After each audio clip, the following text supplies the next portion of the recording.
국민의힘 배현진 의원을 습격한 중학생이 압수수색을 받았습니다. 경찰은 학생의 집에 있는 휴대전화와 노트북, PC를 확보했고요. 배후나 공범이 있는지를 들여다보기 위해서 디지털 포렌식에 들어갔습니다. 중학생인 피해자는 체포된 뒤에 응급 입원 상태로 병원에 있었죠. 72시간이 지나서 보호 입원으로 전환이 됐고요. 계속 병원에서 치료를 받으면서 수사를 받을 예정입니다. 배현진 의원은 앞서 누구나 당할 수 있는 범죄였다면서 선처는 없다는 뜻을 밝힌 바 있는데요. 피의자 가족의 사과 여부를 두고도 논란이 빚어졌습니다. 우종훈 기자의 보도입니다. 경찰은 피의자인 10대 A군이 사는 서울 대치동 자택을 압수수색해 휴대전화와 노트북, PC를 확보했습니다. 경찰은 압수한 휴대전화 등에 남겨진 A군의 행적을 살피고 SNS 등 인터넷 활동 기록을 들여다볼 방침입니다. A군에 대한 경찰 조사는 병원에서 계속될 예정입니다. 병원 측과 조율이 필요한 부분이지만 경찰은 이번 상태에서도 조사가 원활할 것으로 내다보고 있습니다. 이런 가운데 피의자 가족이 배 의원에게 사과했는지를 두고 논란이 빚어졌습니다. A군 부모가 경찰 조사 당시 마주친 배현진 의원실 관계자에게 미안함을 표시했다는 경찰 설명이 발단이었는데 이에 대해 의원실 관계자는 YTN과 통화에서 의원실 누구도 사과를 받은 적 없다고 전했습니다. 더불어민주당 이재명 대표를 습격한 60대는 재판에 넘겨졌습니다. 기존에 받았던 살인 미수 혐의에다 새롭게 공직선거법 위반 혐의도 추가됐습니다. 이 범행이 국회의원 선거에 영향을 미치려는 행위로 본 것입니다. 60대 남성은 이재명 대표가 종북 세력을 주도하는 정치인이라고 여겼다고 합니다. 목숨을 빼앗는 게 해결책이라는 신념으로 흉기를 휘두르는 연습을 꾸준히 한 사실도 새롭게 드러났습니다. 이 소식은 차상은 기자가 취재했습니다.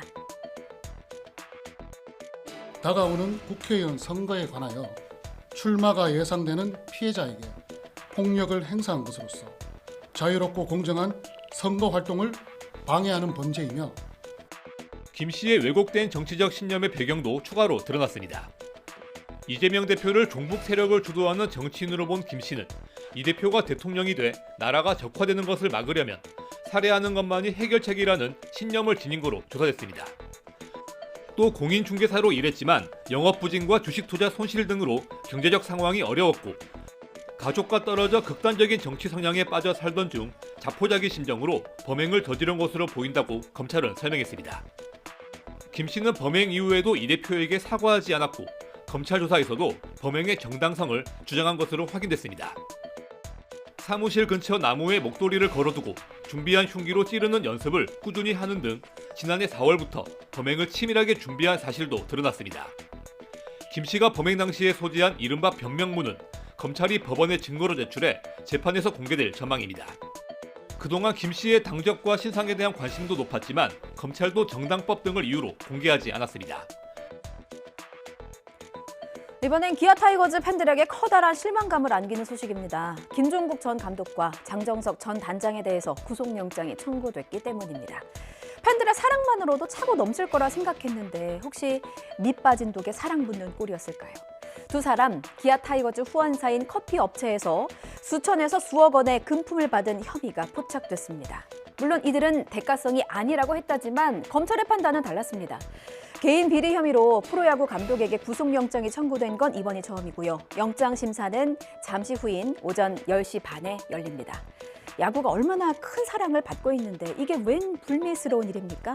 김혜린 기자입니다. 검찰이 프로야구 최고 인기 구단인 기아 타이거즈 김종국 전 감독과 장정석 전 단장에 대해 동반 구속영장을 청구했습니다. 김 전 감독은 모두 합쳐 억대에 달하는 뒷돈을, 장 전 단장은 수천만 원을 받은 것으로 조사됐습니다. 이 커피 업체는 2022년 8월 기아 타이거즈와 후원사 계약을 맺은 후 홈런존으로 타구를 넘긴 선수에게 현금 200만 원을 주는 등 공격적인 마케팅을 벌여왔습니다. 검찰은 업체가 후원사로 선정되는 과정에 김 전 감독과 장 전 단장이 뒷돈을 받고 개입했을 가능성을 들여다보고 있습니다. 두 사람은 그러나 검찰 조사에서 대가성을 부인한 것으로 전해졌습니다. 앞서 한국야구위원회 KBO는 장 전 단장이 현재 LG 트윈스 포수인 박동원 선수와 연장계약 협상 과정에서 뒷돈을 요구했다는 신고를 접수했습니다. 장 전 단장은 금품 요구 발언이 농담이었다고 해명했지만 구단 측은 용납할 수 없다며 장 전 단장을 해임했고 KBO는 검찰에 고발 조치했습니다. 본격적인 수사에 착수한 검찰은 지난해 11월 장 전 단장 자택 등을 압수수색하면서 장 전 단장뿐 아니라 김 전 감독의 금품 수수 정황까지 추가로 포착했습니다. 이게 왜 그런 상황이 됐는가에 대해서 저희는 좀 확인을 하고 있는 상황이고 네. 뭐 이런 층간소음으로 이웃지간에 큰 소리가 오가는 경우가 참 많습니다. 대부분은 뭐 서로 이해하고 양보하고 넘어가지만 선을 넘어서 강력 범죄까지 이어지는 경우도 왕왕 일어납니다. 그제도 그랬습니다. 아랫집 남성이 휘두른 흉기에 위층에 사는 여성이 목숨을 잃었습니다. 아랫집에 살던 50대 남성은 위층에 거주하는 30대 여성이 평소에 현관문을 세게 닫는다, 계단을 시끄럽게 올라갔다, 여러 이유를 들면서 불만을 품었다고 합니다.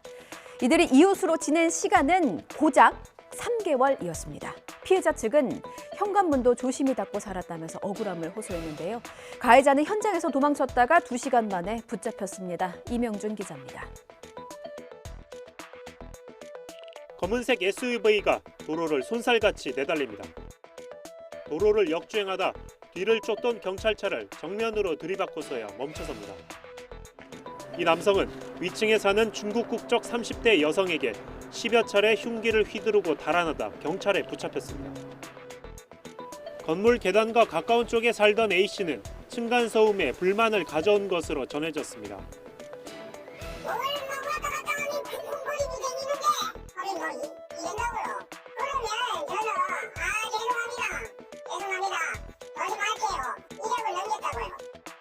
사건 당일에도 피해자와 층간소음 문제로 말다툼한 것으로 드러났습니다.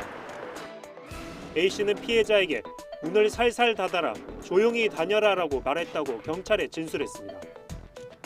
한 2번 정도 이렇게 스쳐가면서 좀 쿵쿵거리지 마라, 시끄럽다, 그렇게 그냥 서로 스치면서 이야기한 부분이 있습니다.